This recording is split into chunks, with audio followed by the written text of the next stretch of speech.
anointed to so many different things in life, such as coming out with this, right? I have a stylist that uses this shear, and she doesn't even use it. She sets it in front of her station, and she cuts hair all day, and they're just looking at that going, what the hell are you doing for? And she'll bust out, right? And she'll do single length haircuts, you know, perfect precision A-line bobs, and those things start to, you know, start to make sense.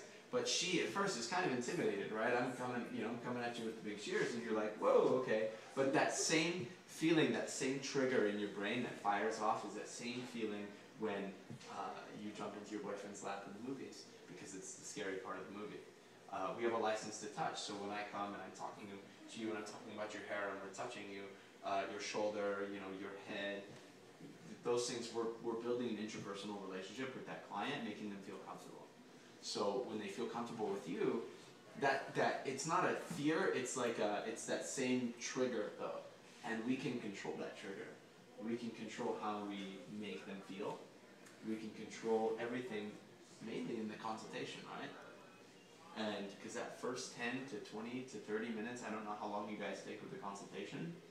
I generally do about a 30-minute consultation a week prior to the actual appointment, regardless of what it is.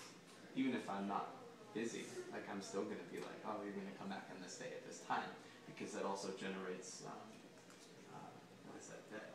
That anticipation? Yeah, the anticipation, that sought after feeling, right? If we just give it to her right away, then, you know, there's nothing to look forward to. We just shot a video yesterday for effective hands-on consultations, where we'll do just a slight bit of cutting just to let them kind of salivate over their new haircut a little bit. All we did was kind of correct an old haircut, and that's kind of what we're going to get into. But I did want to touch a little bit on the difference in shears and the difference in, paintbrushes, if you will, as we are artists in this room. So a lot of what we do is we're painting, we're creating, we're sculptors, we're therapists, we're everything, and we need to get paid as such, and we need to empower ourselves with those entitlements, because nobody can do what you do, and that's what this is all about. Before we begin, does anybody have any questions? Is it warranty? Like if you have someone else sharpen it, does that break the warranty? In theory, yes. I probably wouldn't tell anybody, but realistically, the one thing about sharpeners, I wouldn't get it sharpened at all anyways from anyone, because the way that convex edge, how it's curved on both ends, has to remain like that. And there's a specific machine where they set, and then they sharpen it.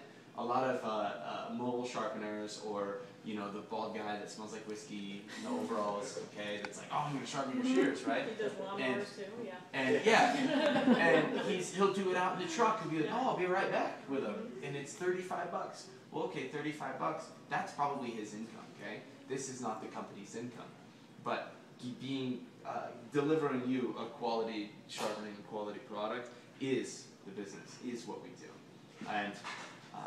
It does void the warranty, but most of those guys are going to place it to a flat a wheel. It's a big grinding stone wheel that they use for lawnmowers or for the various other sharp objects, knives. There's a guy up where this guy lives, and he does like the K-bar knives and all that kind of stuff. And he brought in his and was unable, he's like, hey, can you do this? And we're like, no, we can't sharpen your knife because it's a specific